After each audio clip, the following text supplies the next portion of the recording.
Gandang mga umaga muna, shout out sa mga ngayon ay naka-standby na nandyan, gustong mapakinggan ang ating panayam kay Mr. Ronnie Robles ng PTA at aalamin natin, syempre ito, na nanonood si Mangga Ernesto Recaredo. Ay talaga naman, social ka Mr. Recaredo.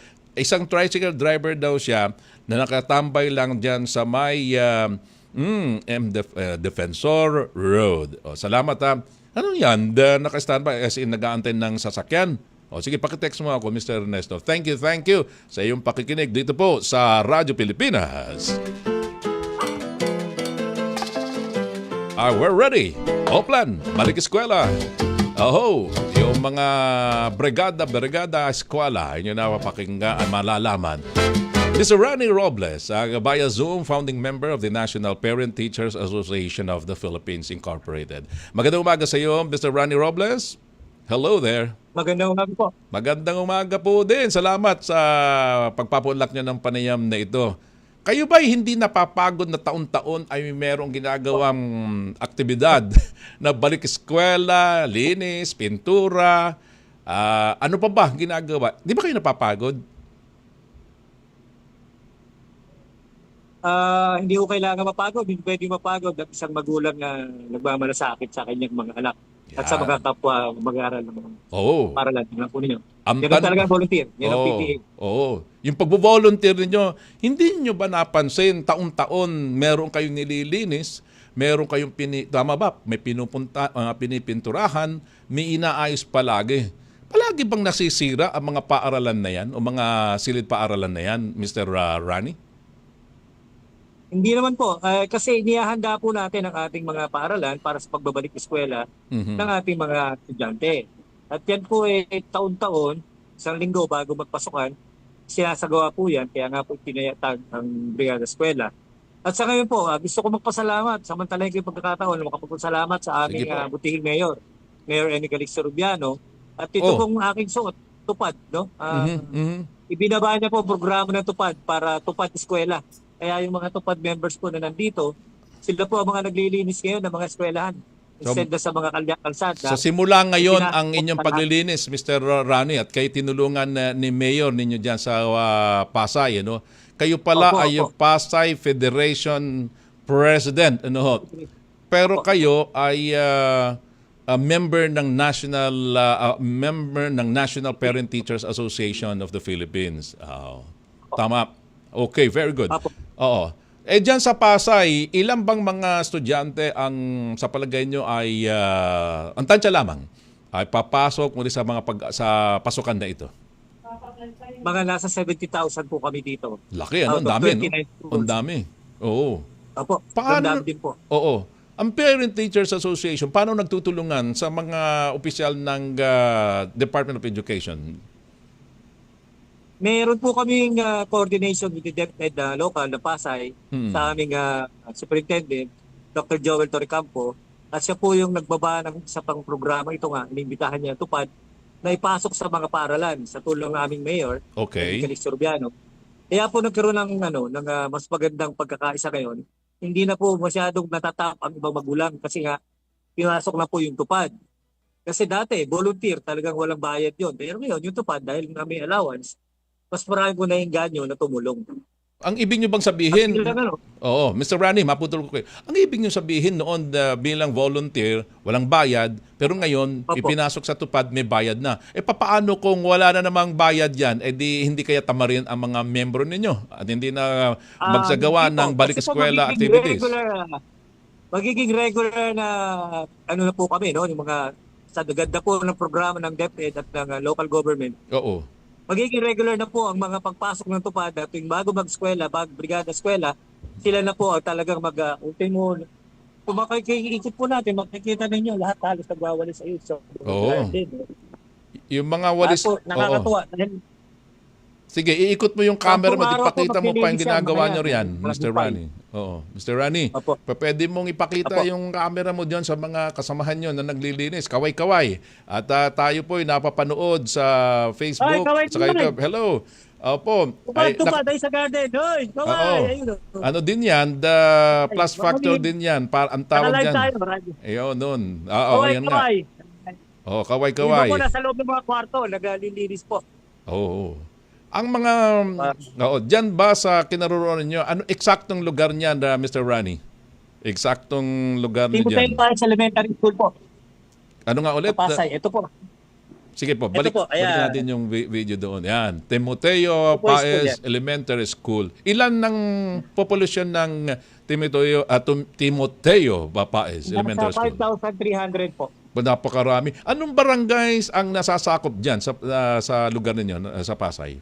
Sa ako po to, 6 na barangay po paikot. Kaya medyo tapos na po yung tupad sa labas. Mm-mm. Pumasok Ano na mga po sa barangays loob. yan? So, Ano mga barangays yan, Rani? Mr. Robles? 161, 162, 165. Oh, wala ba puro ba numbers ba? Wala bang pangalan? Wala po, ganun po ang Puro pangalan mga ng barangay yun ng nga, Pasay. Oo, Number po. Puro 5 barangay kanyo. Malibay po to, particular sa Malibay. Ay, Malibay area. yan, Malibay. Oo. Opo. Malayo yan sa Levereza, no? Hindi Malayo nyo sakop. po, Malibay sa Malibay po yan. Oo, hindi nyo sakop yan. Pag ganitong mga Hindi po. nagtatag-ulan na, ano ang mga ginagawa ng Parents Teachers Association para masuportahan at maging maging safe ang mga mag-aaral, lalong-lalo ang mga anak nyo? Ay, yung mga kanal po, yun ang priority. Noong unang araw, yun po yung unang pinalinis. Mm-mm. Tapos naka-schedule po kami ng misting sa aming local government, saka sa DepEd. May misting po para doon sa mga lamok. Para walang lamok.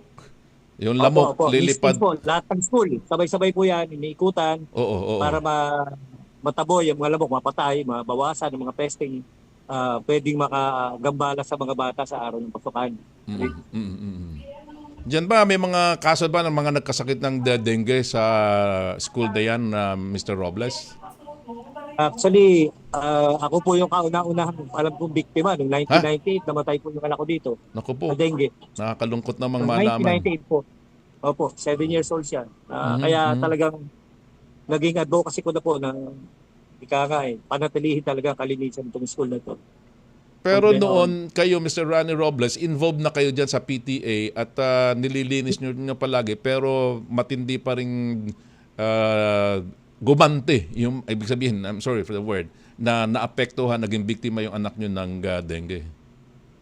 Noong 1998 po yun, medyo hindi pa ganun ka-aktibo. Actually, hindi pa ako PTA noon.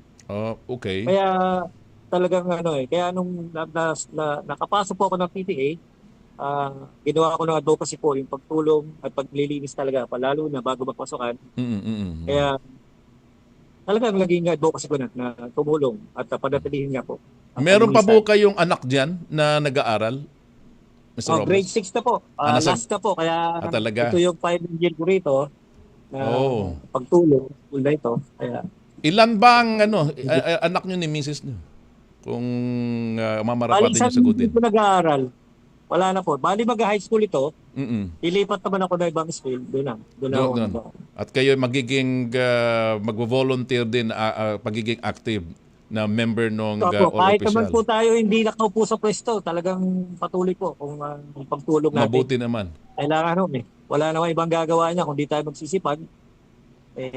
Kailangan kaya natin ibang magulang na maging masipag din pagtulong.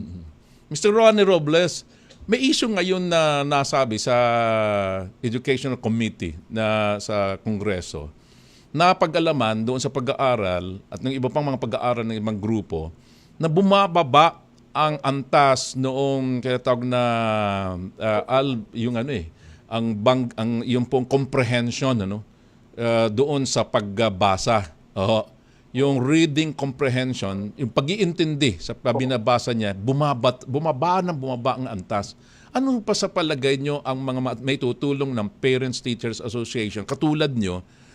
Hindi naman natin siguro lumalabas na kasalanan ng mga nagtuturo, kundi meron ba kayong plano upang makatulong para maiangat na yung tinatawag na reading comprehension ng mga estudyante?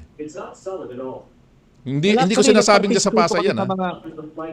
Go ahead. Mga panawagan na magkaroon ng mga pagbasa sa mga eskwela. Actually, may summer classes po. Lahat ng mga non-readers, slow readers, nagkaroon po sila ng malawakang ah, summer class. Ngayon po, kaya nagugulat ako, no, habang bakasyon, ang daming bata dito. Yun pala, isa yon sa mga epekto ng mga aming panawagan na magkaroon ng hanapin yung mga bata, yung mga magulang, tulungan ng mga bata na non-reader na bumalik eskwela kahit summer.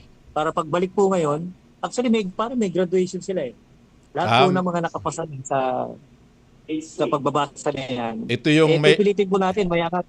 Ito yung mga estudyanteng meron deficiency ng na kailangang habulin upang makumpleto. Tama ba? Yun. Na-assess po yan eh. Na-assess po yan ng mga...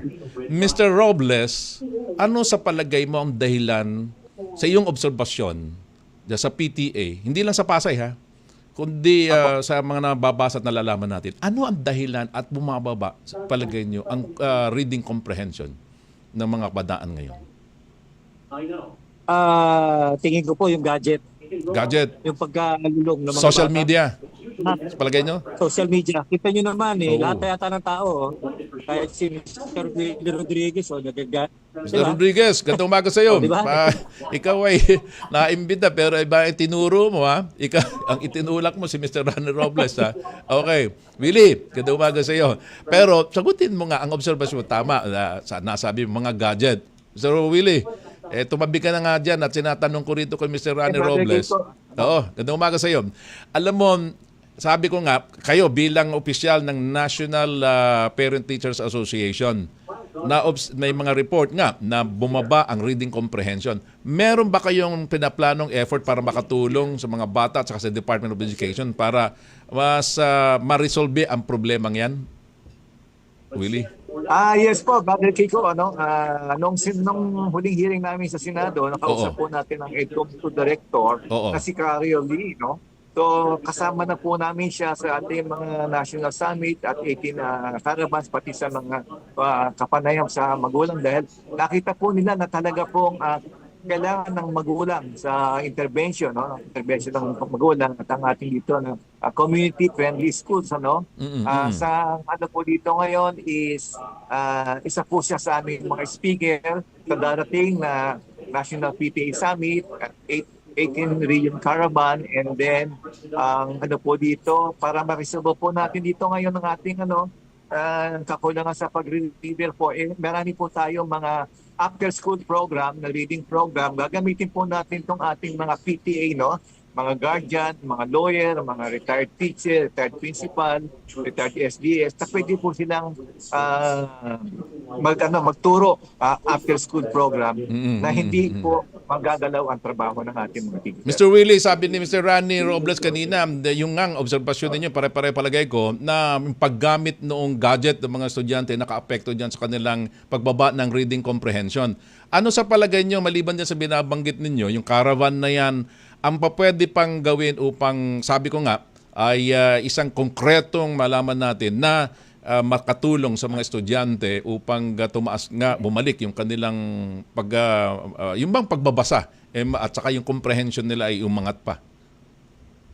Actually, no, ang ginagawa po namin dyan, ang panukala po ng National PTA ay kung ano po yung ginagawa ng ibang bansa, no, na solusyon, tungkol po dito sa ating tawag dito, social media problem, yung mga gaming, pati Roblox. Kasama na rin po kami sa DICT, no. Ang ano po dito sa Senado po at saka sa Kongreso po, yan po ang laging tinatalakay.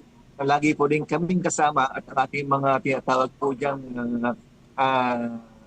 panukala is yun nga po kung ano po yung ginagawa ng ibang bansa is we will adapt it. Ano bang konkretong maisishare mo na ginagawa sa ibang bansa na naobserbahan nyo? Kasi ikaw naman ay pumupunta sa ibang bansa at nag-observe ng education system nila, Willie. Actually, meron silang mga na dapat po 14 years old, no? 13 years old, meron pong limit, no? Paggamit ng social media. Ang social media at ang po dito ang po dito is ay kung ano po yung batas na ginagawa nila, especially pagbabawal po ng ating mga paggamit ng cellphone during during class hours, gagamitin na po ang ating mga cellphones kung tungkol po sa aralin. At ang sa National PTA po, ang papalagaan po namin dito as ang Pasay City kasi siya po yung hub ng sample dito po ng galing ganon. National PTA. So dyan ang naging sample pala, being your base na organization. Teka, may mga pinamigay ang Department of Education na mga tablet para sa mga kabataan. Yan ba hanggang ngayon nagagamit pa rin? Yung mga computers at saka yung yung tablet na yan, yung iPad na yan, nagagamit pa nila? Actually po sa Pasay po, lagi pong may binibigay. May bago na binibigay. Ayun po. At po dito sa buong Pilipinas po siguro, naranasan po natin yung 2019, nakulat sa gadget. So sa ngayon po, ang ating mga magulang po, marunong na rin po sa gadget.